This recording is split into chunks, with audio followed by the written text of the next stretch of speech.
Si c'est bien fait, si c'est bien visuel, ça permet d'augmenter l'efficacité, mais là je ne parle pas de 3%, mais à la limite de 30%, j'ai pas peur de dire ces chiffres.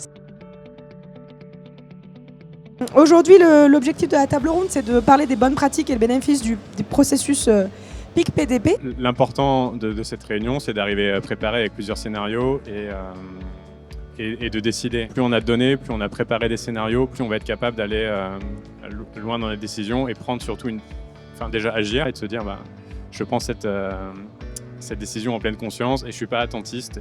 Et nous, notre philosophie vraiment chez Comuji, c'est de forcer les gens à prendre des décisions parce que c'est la plus mauvaise décision, c'est de ne pas en prendre. Moi, je constate souvent un peu tristement que je vois des sites fermés et en fait il y a des choses qui auraient pu être anticipées parce qu'on a gardé à ISO effectif, on ne s'est pas remis en question. Ça diminue petit à petit, on perdait 10% par an, donc c'était pas énorme. Mais sur plusieurs années, ça fait mal. Et les gros avantages que je trouve à travers ce processus, c'est que ça met tout le monde autour de la table, ça force les gens à prendre de la hauteur, à se dire les choses, à prendre des décisions ensemble.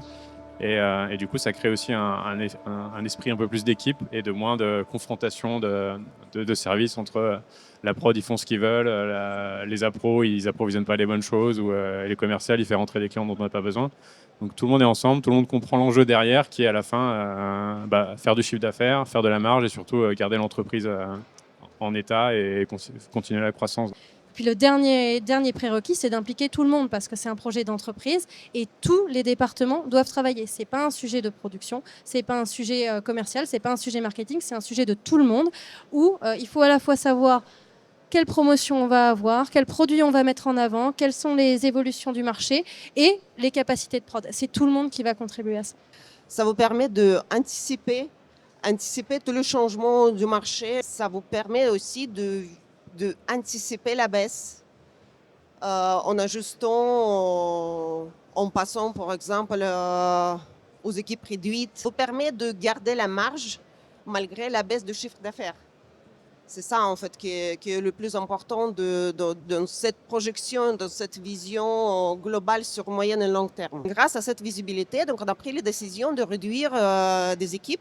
Malgré les chiffres d'affaires plus bas, on a sauvé une partie de trésorerie et sans vision globale, on n'y peut pas le prendre parce que c'est trop tard en fait. Parce que quand on le voit, c'est déjà trop tard à agir. Ça vous permet de prendre les bonnes décisions sur les investissements, par exemple. Si je vois que le volume une famille de l'article est à la hausse et l'autre qui chute, ça me permet aussi d'aller plus loin et même vis-à-vis mes fournisseurs, donc là, ça touche partie achat, de négocier les contrats globaux. Si c'est bien fait, si c'est bien visuel, ça permet vraiment d'augmenter l'efficacité, mais là, je ne parle pas de 3%, mais à la limite de 30%, je n'ai pas peur de dire ces chiffres. C'est vraiment, il faut le faire. Nous, on a un multi-site, donc on n'a pas seulement production en France, mais aussi en Tunisie, au Maroc et en Roumanie.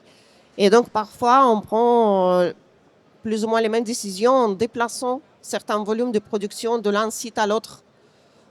Ou pour partager la charge ou pour sauver un des sites. Et il faut le temps, en fait, pour tant tu déplaces l'équipement, tant tu déplaces le savoir-faire, tant tu déplaces le projet.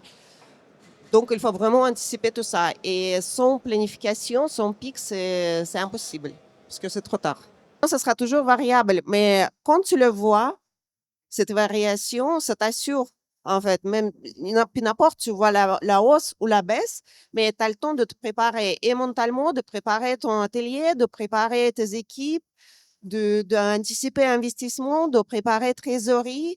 C'est une illustration d'un client qui nous avait dit, effectivement, après quelques mois, il dit avant, on subissait la charge, on la voyait jamais venir, on se la prenait en pleine face, et puis il fallait réagir au dernier moment et on courait partout à la dernière minute.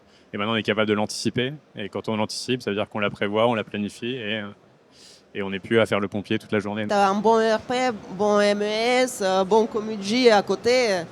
Tu as tout ce qu'il te faut pour bien anticiper, bien planifier. Un grand merci pour cette mise en valeur et pour le boulot que vous faites au quotidien et pour votre témoignage. À très bientôt. Merci à tous. Merci. Merci.